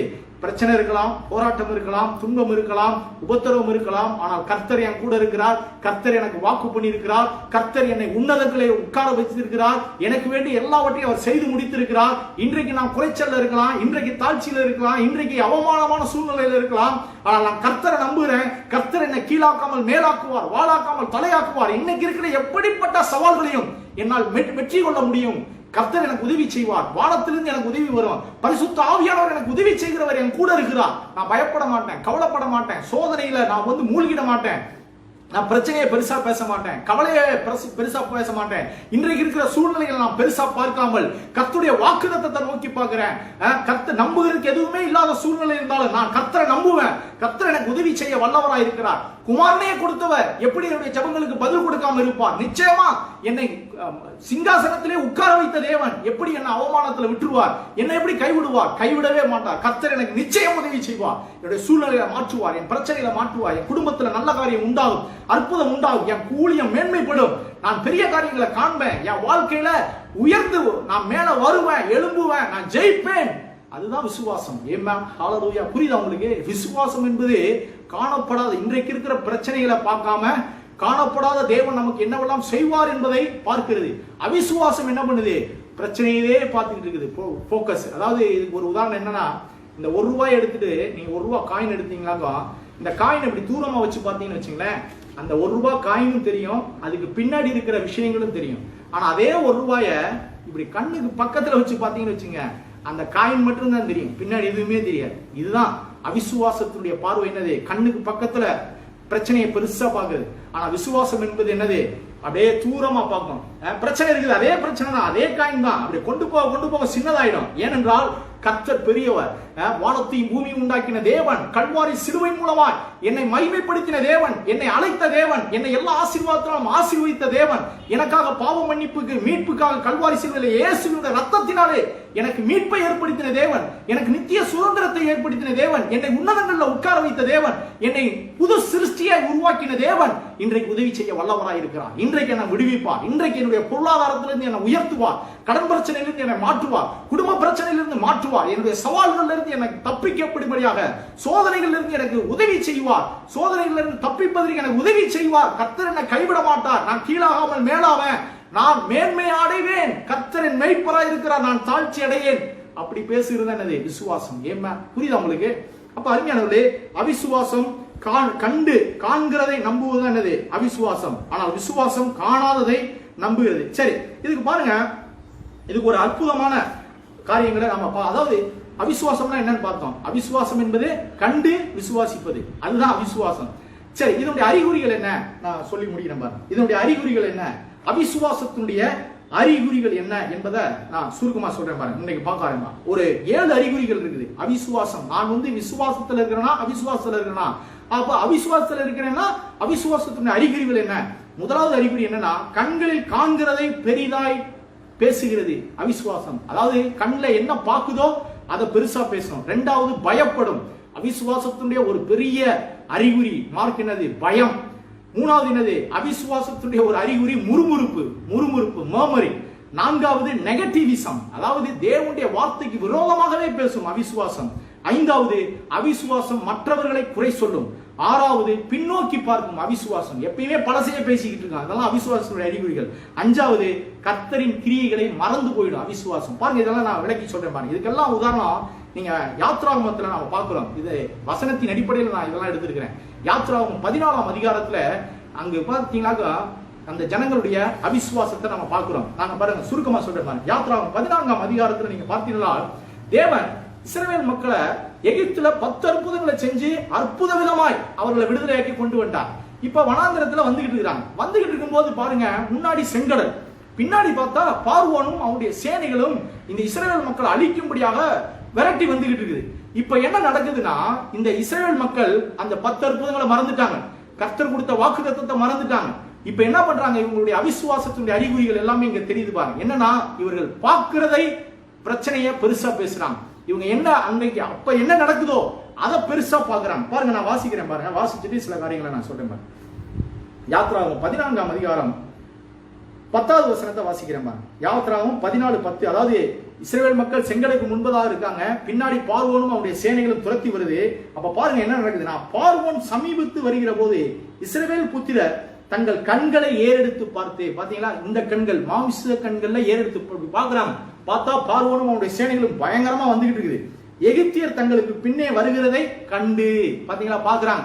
அதாவது அன்னைக்கு என்னத்தை பாக்குறாங்களோ அதன் அடிப்படையில இந்த காரியங்கள்லாம் நடக்குது. கண்டு பயந்து மிகவும் பயந்தார்கள். அப்பொழுது இஸ்ரவேல் புத்திரர் கர்த்தரை நோக்கி கூப்பிட்டார்கள். அன்றியும் அவர்கள் மோசையை நோக்கி, எகிப்திலே பிரேத குழிகள் இல்லை என்றால் வனாந்தரத்திலே சாகும்படிக்கு எங்களை கொண்டு வந்தீர். நீர் எங்களை எகிப்திலிருந்து புறப்பட பண்ணினதினால் எங்களுக்கு இப்படி செய்தது என்ன? நாங்கள் எகிப்திலே இருக்கும் போது நாங்கள் எகிப்தியருக்கு வேலை செய்ய எங்களை சும்மா விட்டு விடும் என்று சொன்னோம் அல்லவா? நாங்கள் வனாந்தரத்திலே சாகிறதை பார்க்கலாம், எகிப்தியருக்கு வேலை செய்கிறது எங்களுக்கு நலமாயிருக்குமே என்றார்கள். பாத்தீங்களா பேச்ச? பாத்தீங்களா? இந்த மக்களுக்கு கர்த்தர் எகிப்துல அடிமைத்தனத்துல இருந்தாங்க, ஒரு அவமானமான வாழ்க்கையை வாழ்ந்து இருந்தாங்க. ஆனா கர்த்தர் கிருபையாக மோசையை அனுப்பி, உங்களுக்கு பாலும் தேனும் கொடுக்கிற நலமும் விசாலமான வாழ்க்கையை நான் வச்சிருக்கிறேன், கானான் தேசத்துல எல்லாம் ரெடியா இருக்குது, நீ கட்டாத வீடு இருக்குது, நீ நடாத திராட்சை தோட்டம் இருக்குது, நீ வெட்டாத கிணறு இருக்குது, உனக்கு மகிமையான வாழ்க்கையை நான் வைத்திருக்கிறேன் சொல்லி அவங்களை கூட்டிட்டு வர்றாரு. 10 அற்புதங்களை செஞ்சார் எகிப்துல. 10 அற்புதங்கள், இயற்கைக்கு அப்பாற்பட்ட, அவங்க புத்திக்கு அப்பாற்பட்ட அற்புதங்களை செஞ்சு அவங்கள அங்கிருந்து வெளியே கொண்டு வர்றார். கொண்டு வந்தோடனே இப்ப என்ன நடக்குதுன்னா, சமுத்திரம் முன்னாடி பின்னாடி பார்வோனுடைய பெரிய சேனை வந்துகிட்டு இருக்குது. அதை பார்த்து கண்டு பாருங்க, அவிசுவாசத்தினுடைய முதலாவது அறிகுறி என்னது? பார்க்கிறதை பெரிதாய் பேசுகிறது. அதாவது இந்த கண்கள்ல பார்க்கிறது தான் பெருசா பேசும், அதான் அவிசுவாசம். ஆனா விசுவாசம் என்ன பண்ணுது? விசுவாசம் பார்க்கிறத பெருசா பேசாது, காணாத தேவனுடைய வார்த்தையை பெரிதா பேசும். ஏமன். அப்ப பாருங்க, இந்த அவிசுவாசம் என்பது என்ன பண்ணுது? கண்கள்ல காண்கிறதை பெரிதாய் நினைக்குது. அப்ப இவங்க என்ன பண்றாங்க? கண்டு, நல்லா சொல்லப்பட்டிருக்கு பாருங்க, கண்டு. அந்த தோமா சொல்றாரு இல்லையா, நான் ஆணிகளினால் உண்டான காயத்தை கண்டு, அங்கேயும் கண்டு வருது. நான் பார்ப்பேன், பார்த்தா தான் நம்புவேன், அதுதான் அவிசுவாசம். அப்ப இங்க அவிசுவாசம் என்ன பண்ணுது? கண்டு, அவங்க கண்கள்ல பாக்குறாங்க, பின்னாடி பார்வோனுடைய சேனை வருது, முன்னாடி சமுத்திரம் இருக்குது, அவ்வளவுதான் பிரச்சனை மூழ்கிடுச்சு, அவ்வளவுதான் நம்ம காலியாக போறோம் அப்படின்ற எண்ணங்களால அவங்க நிரப்பப்படுறாங்க. அப்ப பாருங்க, பார்க்கிற பிரச்சனைகளை பெருசா பேசுறதுதான் என்னது? அவிசுவாசத்தினே ஒரு அறிகுறி. ரெண்டாவது பாருங்க, இது பார்க்கிற விஷயத்தை நீங்க பெருசா பேச ஆரம்பிச்சுட்டா ஆட்டோமேட்டிக்கா பயம் வரும். ரெண்டாவது அடுத்து பாருங்க, மிகவும் பயந்தார்கள். அதாவது சூழ்நிலைகளை பெருசா பார்த்த உடனே, பிரச்சனையை பார்த்த உடனே, போராட்டத்தை பார்த்த உடனே அடுத்த அறிகுறி என்னது? பயம் வந்துடும், அப்படியே பதட்டம் வந்துடும், அப்படியே படபடன்னு அடிக்க ஆரம்பிச்சிருச்சு இஸ்ரவேல் மக்களுக்கு. ஐயோ, முன்னாடி சமுத்திரம், பின்னாடி பார்வோன் பெரிய சேனையோடு வருகிறான், இனி என்ன நடக்க போகுது, அவ்வளவுதான் அப்படின்னு நினைச்சு பயம் வந்துருது. அப்ப இந்த பயம் என்பது என்னது? அவிசுவாசத்துடைய ஒரு இரண்டாவது அறிகுறி பாருங்க. பயம், அறிஞர்களே, நீங்கள் பயப்படுகிறவர்களா இருந்தீங்கன்னாக்கா ஒரு சின்ன சின்ன பிரச்சனைக்கு கூட பயமா இருக்குதுங்க, நாளைக்கு நல்லது நடக்கும், ஒரு காரியம் எப்படி நடக்கும் அப்படின்ற ஒரு விசுவாசமே இல்லை, எனக்கு பயமாவே இருக்குது, வாழ்க்கையில எப்பொழுதுமே பயமாவே இருக்குதுன்னா அது அவிசுவாசத்துடைய பொல்லாத அறிகுறி. அப்புறம் எப்படி பயத்தை போக்குவது என்றால், கர்த்தருடைய வார்த்தையை எடுத்து பேசணும். தேவன் எனக்கு பயமுள்ள ஆவியை கொடாமல் பலமும் அன்பும் தெளிந்த புத்தியும் உள்ள ஆவியை கொடுத்திருக்கிறார். 1 தீமோத்தேயுல நாம் வாசிக்கிறோம், தீமோத்தேயுக்கு பவுல் சொல்லுகிறார், தீமோத்தேயுவே ஏன் பயப்படுகிற? ஊழியத்தை குறித்து ஏன் பயப்படுகிற? எதிர்காலத்தை குறித்து ஏன் பயப்படுகிற? ஏன் கவலைப்படுகிற? தேவன் உனக்கு பயப்படுகிற ஆவியை கொடுக்கல, அப்புறம் ஏன் நீ பயப்படுற? தேவன் உனக்கு வெற்றியுள்ள ஒரு வாழ்க்கையை தானே வச்சிருக்கிறார், வெற்றியுள்ள ஒரு ஊழியத்தை தானே வச்சிருக்கிறார், ஏன் பயப்படுகிற? ஏன் வெட்கப்படுகிற? உனக்கு தேவன் பயமுள்ள ஆவியை கொடுக்கல, பலமுள்ள ஆவியை கொடுத்திருக்கிறார், தெளிந்த புத்தியுள்ள ஆவியை கொடுத்திருக்கிறார், அப்புறம் ஏன் பயப்படுற அப்படின்னு மோட்டிவேட் பண்றார். அப்ப அருமையானவர்களே, இந்த பயம் அவிசுவாசத்தினுடைய ஒரு பெரிய அறிகுறி பாருங்க, அவிசுவாசத்தினுடைய அறிகுறி. அப்ப அந்த பயத்தை நம்ம எப்படி கலைந்து போறதுன்னா, கர்த்தருடைய வார்த்தை, தேவன் எனக்கு பயமுள்ள ஆவியை கொடுக்கல, நான் ரட்சிக்கப்பட்டிருக்கிறேன்னா பயப்படுவதற்கு சான்ஸே கிடையாது. ஏமேன் பவுல் பாருங்க, பயப்படாத ஒரு மனிதன். ஏமேன் பவுலை பார்த்துருக்கீங்களா? பவுல் எந்த அளவுக்கு பலசாலி தெரியுமா? இன்னைக்கு நாம எல்லாம் மார்பு தட்டிக்கிடுவோம், நான் சென்னைக்காரன், சிலர் பாருங்க கிறிஸ்தவ விசுவாசிகள், கிறிஸ்தவ ஊழியர்களே சொல்லுவாங்க, நான் பிரதர், நான் சவுத் சைடு பிரதர், நான் நார்த் சைடு பிரதர், நான் அமெரிக்கா பிரதர், கனடா பிரதர், இப்படி சொல்லி மேன்மை பாராட்டுவாங்க. ஆனா பவுலை பாருங்க, பவுல் எவ்வளவு பெரிய பலசாலி தெரியுமா? எவ்வளவு பெரிய தைரியசாலி தெரியுமா? பவுல் மரணமே உன் கூரெங்கே, பாதாளமே உன் ஜெயம் எங்கே அப்படின்றார். புரியுதா உங்களுக்கு? பவுல் மரணத்தை பார்த்து சவால் விடுறாருங்க. இவர் எந்த ஊருக்காரு? இவர் எருசலேம் தான், ஆனா யூதன் தான். ஆனா கடவுளுடைய வார்த்தையினாலே அவர் புது சிருஷ்டி ஆனதுனால, முன்னாடி மரணத்துக்கு பயந்துகிட்டு இருந்தவரு இப்ப மரணத்தை பார்த்து சிரிக்கிறார், மரணத்தை பார்த்து கேள்வி கேட்கிறார். மரணமே உன் கூர் எங்கே, பாதாளமே உன் ஜெயம் எங்கே? மரணத்தின் கூர் பாவம், பாவத்தின் பலன் நியாயப்பிரமாணம். நம்முடைய கர்த்தராகிய இயேசு கிறிஸ்துவினாலே நமக்கு ஜெயம் கொடுக்கிற தேவனுக்கு ஸ்தோத்திரம் என்றார். பாத்தீங்களா எப்படி பேசுறாரு பாருங்க, பயமே கிடையாது. மரணத்தை பார்த்து சிரிக்கிறாருங்க, மரணத்தை பார்த்து கிண்டல் பண்றாரு, மரணத்தை பார்த்து கேள்வி கேட்கிறார். எங்கேயாவது இதெல்லாம் யோசிச்சு பாத்தீங்களா? 1 கொரிந்தியர் 15ஆம் அதிகாரம் கடைசி வசனங்கள் 58ல படிச்சு பாருங்க. மரணமே உன் கூரெங்கே, வேர் இஸ் யுவர் ஸ்டிங் அப்படின்றார். எங்க பாச்சு மரணமே? ஏன் அப்படி கேள்வி கேட்கிறார்னா, இயேசு கல்வாரி சிலுவையில மரித்து 3ஆவது நாள் உயிரோடு எழுந்து விட்டார்.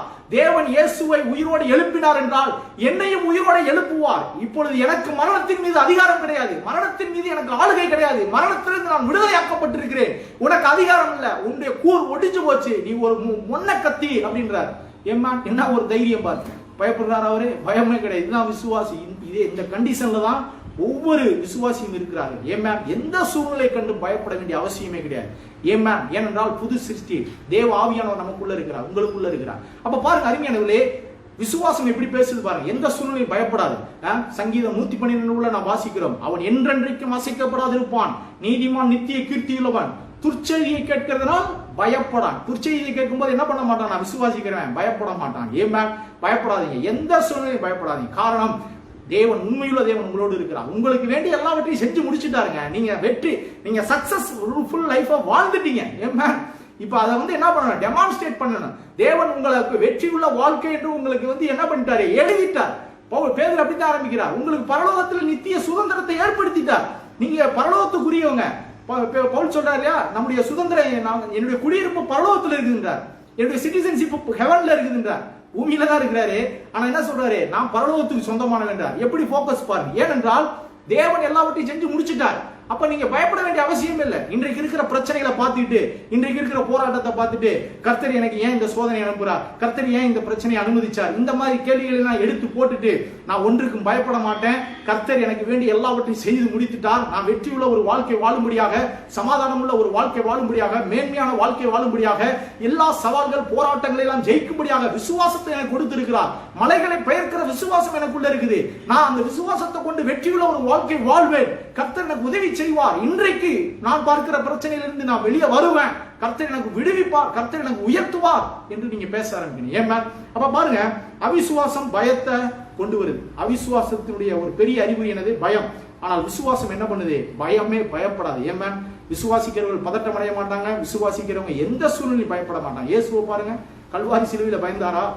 இயேசு தோட்டமனை தோட்டத்தில் ஜெபிக்கும் போது பெரிய சேனை வருதுங்க, ஏரோது பெரிய படை வருது. இயேசு யாரு அப்படின்னு மிரட்டுறாங்க. பயந்தாரா? நான் தான். வேற ஆளா தான் ஓடி இருப்பான். பேதுரு யாரு அப்படின்னா பேதுரு ஓடி இருப்பாரு. இயேசு யாரு அப்படின்னு கேட்கிறாங்க. நான் தான். ஐ ஆம் ஹியர், நான் இங்க இருக்கிறேன்றார். ஏன்? பயமே கிடையாது. அந்த சேனைகளை பார்த்து பயப்படல. இயேசு மனுஷனாக மாம்சத்திலிருந்து சொல்றார், நான் இங்க இருக்கிறேன்றார். பயப்படல. ஐயோ, இன்னும் திடீர்னு இவ்வளவு கூட்டம் வந்துருச்சு, ஒரே பிரச்சனையாயிருச்சு அப்படின்னு பதட்டம் அடையல. கல்வாரி சிலுவையில ஆணி அடிக்கிறாங்க, பயப்படல. அடிச்சுக்க, எவ்வளவு வேணாலும் அடிச்சுக்க. நெத்தி தலையில முள்முடி வைக்கிறாங்க, வச்சுக்கோ. எவ்வளவு ரத்தம் பீறிட்டு வருது, விழாவுல குத்துறான், குத்திக்க, பயமே கிடையாது. ஏன்? இதெல்லாம் கத்துக்கணும் பாருங்க. இயேசு கிறிஸ்துவிடத்துல கத்துக்கணும். பயமே அறியல அவருக்கு. அவர் மனுஷனாவும் இருந்தாருங்க, அவருக்கு வலி இருந்துச்சு, அவருக்கு வேதனை இருந்துச்சு, ஆனா பயப்படல. ஏனென்றால் பலமுள்ள ஆவியை அவர் தேவன் பெற்றிருந்தார். ஏன்? பாருங்க, இந்த தேவனுடைய ஆவியானவர் உங்களுக்குள்ள இருந்தா அவர் என்னென்ன காரியங்களை செய்வார் தெரியுங்களா? ஏசாயா 11:2 சொல்லுது, ஞானத்தையும் உணர்வையும் அருளும் ஆவியும், ஆலோசனையும் பெலனையும் அருளும் ஆவியும், அறிவையும் கர்த்தருக்கு பயப்படுகிற பயத்தையும் அருளும் ஆவியும் ஆகிய கர்த்தருடைய ஆவியானவர் அவர் மேல் தங்கி இருந்தார். கர்த்தருடைய ஆவியானவர் உங்களுக்குள்ள இருந்தா பயமுள்ள ஆவியை கொடுக்காமல் என்ன பண்ணுவாரு? பலமுள்ள ஆவியை தருவார். ஏமா? நம்பிக்கையுள்ள ஆவி உங்களுக்குள்ள இருக்கு. அதை விசுவாசிக்கணும் பாரு. எந்த சூழ்நிலையும் பயப்படாதீங்க. பயப்படுறீங்கன்னா அது அவிசுவாசத்துடைய அறிகுறிகள். அப்ப இந்த இஸ்ரவேல் மக்கள் பார்வோனை பார்த்த உடனே, அவனுடைய சேனைகளை கண்ட உடனே, அவங்க பார்த்ததை பெருசா பேசுற உடனே பயந்துட்டாங்க. மூணாவது பாருங்க, முறுமுறுப்பு. இந்த அவிசுவாசத்தினுடைய ஒரு பெரிய அறிகுறி என்னது? முறுமுறுப்பு. என்ன பேசுறாங்க பாருங்க. யாத்ராகமம் 14:11 என்ன சொல்றாங்களா? அன்றியும் அவர்கள் மோசையை நோக்கி, எகிப்திலே பிரேத புலிகள் இல்லை என்ற வனாந்திரத்திலே சாகும்படிக்கு எங்களை கொண்டு வந்தீர். நீர் எங்களை எகிப்திலிருந்து புறப்பட பண்ணினா எங்களுக்கு இப்படி செய்தது என்ன? கர்த்தருடைய வாக்குத்தத்தத்தை மறந்துட்டாங்க. எதுக்கு மோசே இவர்களை கொல்றதுக்காக கொண்டு வந்தார்? வனாந்திரத்துல சாகடிப்பதற்காக கொண்டு வந்தார்? கிடையாதுங்க.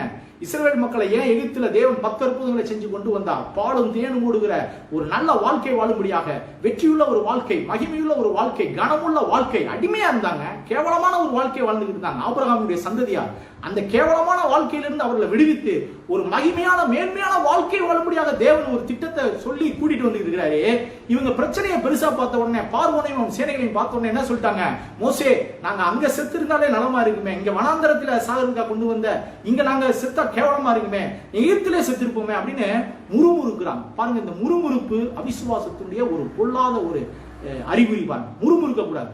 அதாவது பிரச்சனைகளை பார்க்கும்போது பயம் வந்துடும். பயம் வந்த உடனே என்ன வந்துடும்? முறுமுறுப்பு வந்துடும். இன்றைக்கு குடும்பத்துல அநேக குடும்பத்துல கணவன் மனைவி எப்ப முறுமுறுப்பான் பாத்துறீங்களா? உன்னை கல்யாணம் பண்ணதுனாலதான் நான் அப்படி இருக்கிறேன் சொல்லுவான் பாத்துறீங்களா? உன்னை என்னைக்கு கல்யாணம் பண்ணா அன்னைக்கே அவள் வெற்றி வாழ்க்கை முடிஞ்சு போச்சு.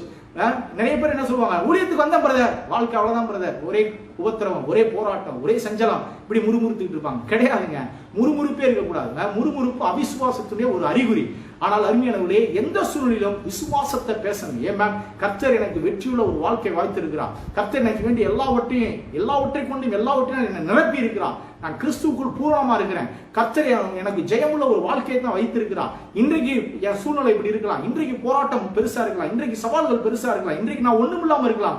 ஆனால் கர்த்தருடைய ஆசீர்வாதம் என்னுடைய குறைவுகளை எல்லாம் நிறைவாக்கும். தேவன் தம்முடைய ஐஸ்வர்யத்தின்படி என் குறைவுகளை நிறைவாக்குவார். நான் கடன் பிரச்சனையிலிருந்து வெளியே வருவேன், பொருளாதார பிரச்சனையிலிருந்து வெளியே வருவேன், பாவத்தினுடைய அடிமைத்தனத்தில் நான் வெளியே வருவேன், பாவத்தை மேற்கொள்ளுவேன். கர்த்தருடைய வல்லமை, உயிர்த்தெழுந்த வல்லமை எனக்குள்ள செயல்படுகிறது. நான் குடும்பத்தை வெற்றிகரமா நடத்துவேன், என் பிள்ளைகளை வெற்றிகரமா படிக்க வைப்பேன். என்னால முடியாத காரியம் எதுவுமே கிடையாது. அதுதான் விசுவாச வார்த்தையினுடைய பேச்சு. ஏம்மா, ஹல்லேலூயா. விசுவாசத்தினுடைய அறிகுறி அது. ஆனால் அவிசுவாசத்தினுடைய அறிகுறி என்ன பண்ண? பாக்குறத வச்சுக்கிட்டு முறுமுறுத்துக்கிட்டே இருக்கும். முறுமுறுப்பு. கர்த்தர் ஏன் சோதிக்கிறார்? கர்த்தர் ஏன் என்னை கைவிட்டுட்டார்? கர்த்தர் ஏன் எனக்கு உதவி செய்யல? இதெல்லாம் முறுமுறுப்பு பாருங்க. அப்ப அருமையானவர்களே, இன்னைக்கு என்ன பார்த்தோம்? அவிசுவாசம்னா என்னன்னு பார்த்தோம். அவிசுவாசத்துடைய அறிகுறிகள்ல 3 காரியங்களை பார்த்தோம். நான் அடுத்த வாரத்தில் நாம் தொடர்ந்து பார்ப்போம். 3 அறிகுறி என்னது? முதலாவது, கண்கள்ல காண்கிறதை பெருசா பேசுது அவிசுவாசம். இரண்டாவது பயப்படுகிறது. பயம் வந்து ஒரு அவிசுவாசத்துடைய ஒரு பெரிய அறிகுறி. மூன்றாவது முறுமுறுப்பு, அந்த மர்மரிங், ரொம்ப பொல்லாதது பாருங்க. அருமையானவர்களே, நிறைய பேருக்கு அது தெரியாது.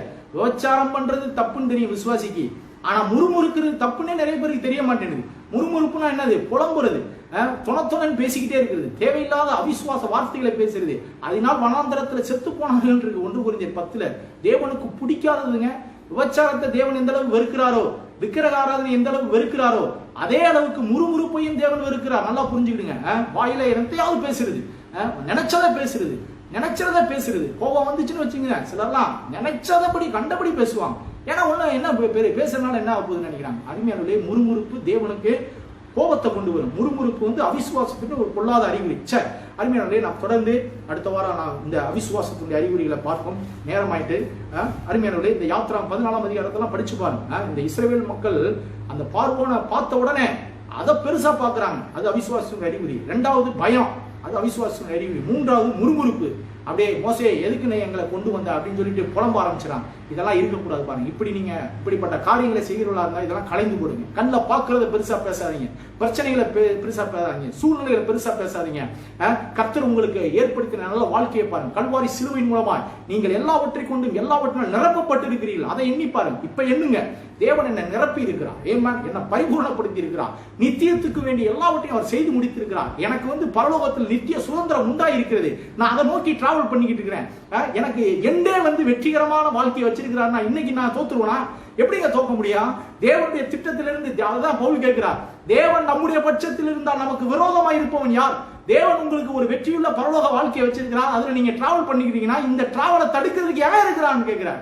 எவனுமே கிடையாது. பிசாசு கிடையாது, பாவம் கிடையாது, நரகம் கிடையாது, பாதாளம் கிடையாது, எந்த தமிழ்நாட்டு பாஸ்டரும் கிடையாது. ஏமேன், நீங்க யாரையும் எல்லாத்தையும் மீறி வெற்றியுள்ள ஒரு வாழ்க்கை வாழ முடியும். ஏமேன், விசுவாசிங்க, அதை நம்புங்க. பிரச்சனையவே பெருசா பேசிக்காதீங்க. இன்றைக்கு இருக்கிற கவலை, இன்றைக்கு இருக்கிற போராட்டம் எதை பெருசா பேசாதீங்க. கர்த்தர் எனக்காக பரலோகத்தில் நித்திய மேன்மையான வாழ்க்கையை ஏற்படுத்தி வைத்திருக்கிறார். இயேசுவுடைய மரணம், இயேசுவுடைய உயிர்த்தெழுதலின் மூலமா என்னை உன்னதங்களில் உட்கார வைத்திருக்கிறார், என்னை கனப்படுத்தி இருக்கிறார், என்னை வெற்றியாளனாயே மாற்றி இருக்கிறார். அதை நம்புங்கள், அதை பேசுங்கள், நிச்சயமா வெற்றி உண்டாகும். நாம் தொடர்ந்து அடுத்த வாரம் பார்ப்போம். நாம் யாவரும் கண்களை மூடி நாம் ஜெபிப்போம். Praise the Lord. ஸ்தோத்திரம் ஆண்டவரே. Thank you Lord. Thank you Jesus. Thank you Father. எங்கள் அன்பும் இரக்கம் மகா கிருபையுள்ள நல்ல தேவனே, இந்த அற்புதமான பரிசுத்த ஓய்வு நாளுக்காக துதிக்கிறோம். ஆண்டவரே, நீர் கல்வாரி சிலுவையின் மூலமாய் எங்களுக்கு வேண்டிய எல்லாவற்றையும் செய்து முடித்திருக்கிறீரப்பா. எங்களை சரீரமாகிய சபையார எல்லாவற்றை கொண்டும் எல்லாவற்றையும் நிரப்பி இருக்கிறீர், பூரணப்படுத்தி இருக்கிறீர். எங்களை உன்னதங்களிலே உட்கார வைத்திருக்கிறீர். எங்களை உம்முடைய அபிஷேகத்தாலே அபிஷேகம் பண்ணியிருக்கிறீர். வரங்களை கொடுத்திருக்கிறீர், வல்லமையை கொடுத்திருக்கிறீர். எங்களுக்கு வெற்றியுள்ள ஒரு வாழ்க்கையை கொடுத்திருக்கிறீர். அதற்காக துதிக்கிறோம் அப்பா. இதையெல்லாம் நாங்கள் அறிந்து கொள்ள, புரிந்து கொள்ள, விசுவாசிக்க பரிசுத்த ஆவியான ஒரு பிரகாசமுள்ள மனக்கண்களை தாங்காண்டவரே, இன்றைக்கு நாங்கள் பார்த்ததற்காக உம்மை துதிக்கிறோம் அப்பா. இந்த அவிசுவாசத்தினுடைய அறிகுறிகளை எங்களுக்கு காட்டி கொடுத்தீரே, இந்த அவிசுவாசத்தினுடைய அறிகுறிகளை எங்களுக்கு போதித்தீரே, அதற்காக துதிக்கிறோம். ஆண்டவரே, உடைய சரீரமாகிய சபையார், உடைய ஊழியர்கள், உடைய தேவ பிள்ளைகளுடைய வாழ்க்கையில இந்த அவிசுவாசத்தினுடைய அறிகுறிகள் இருந்தால் அதை கலைந்து போட்டு விசுவாசம் உண்டாகட்டுமானவர், விசுவாசம் பெருகட்டுமானவர், நம்பிக்கை பெருகட்டும், உற்சாகம் பெருகட்டும், தைரியம் பெருகட்டுமானவரே, ஆசீர்வாதங்கள் பெருகட்டுமானவரே, வல்லமை பெருகும்படியாய் செபிக்கிறோம். இன்றைக்கு பார்க்கிற பிரச்சனைகள், போராட்டங்கள், உபத்திரவங்கள், துன்பங்கள், ஆண்டவரே, சவால்களை எல்லாம் மேற்கொள்ள பரிசுத்த ஆவியானவர் உதவி செய்கிறபடியால் உம்மை துதிக்கிறோம். கர்த்தர் அவர்களை கீழாக்காமல் மேலாக்குகிறபடியால் உம்மை துதிக்கிறோம். நீ எல்லாவற்றையும் கொண்டும் எல்லாவற்றையும் நிரப்பி இருக்கிறீரே, அந்த பூரணம் அவருடைய குடும்பத்துல, கையின் பிரயாசத்துல, அவருடைய எதிர்காலத்துல உண்டாகும்படியாய் செபிக்கிறோம். கர்த்தர் அவர்களை பூரணப்படுத்துகிறபடியால் உம்மை துதிக்கிறோம், கனப்படுத்துகிறபடியால் உம்மை துதிக்கிறோம், வெற்றியை கொடுத்தபடியால் உம்மை துதிக்கிறோம். கர்த்தர் பலப்படுத்தினபடியால் உம்மை துதிக்கிறோம், சமாதானத்தை கொடுத்தபடியால் உம்மை துதிக்கிறோம், சந்தோஷத்தை கொடுத்தபடியால் உம்மை துதிக்கிறோம். கர்த்தராகிய இயேசு கிறிஸ்துவின் மூலம் பிதா. ஆமென், ஆமென். நம்முடைய கர்த்தராகிய இயேசு கிறிஸ்துவின் கிருபையும் பிதாவாகிய தேவனுடைய அன்பும் பரிசுத்த ஆவியினுடைய ஐக்கியமும் இன்றைக்கும் என்றைக்கும் நம் அனைவரோடும் இருப்பதாக. எல்லாரும் ஆமென் சொல்லுவோம். Amen, amen. God bless you. அருமையானவர்களே, மாலை ஆராதனை 6:30 மணிக்கு நாம் ஏன் ஜெபிக்க வேண்டும் என்கிற அற்புதமான தலைப்புல பேசுகிறோம். கேட்டு ஆசீர்வதிக்கப்படுங்கள். மற்றவர்களுக்கு ஷேர் பண்ணுங்க, தயவு செய்து ஷேர் பண்ணுங்க. நமக்காக ஜெபித்துக் கொள்ளுங்கள். கர்த்தர் உங்களை ஆசீர்வதிப்பாராக. God bless you.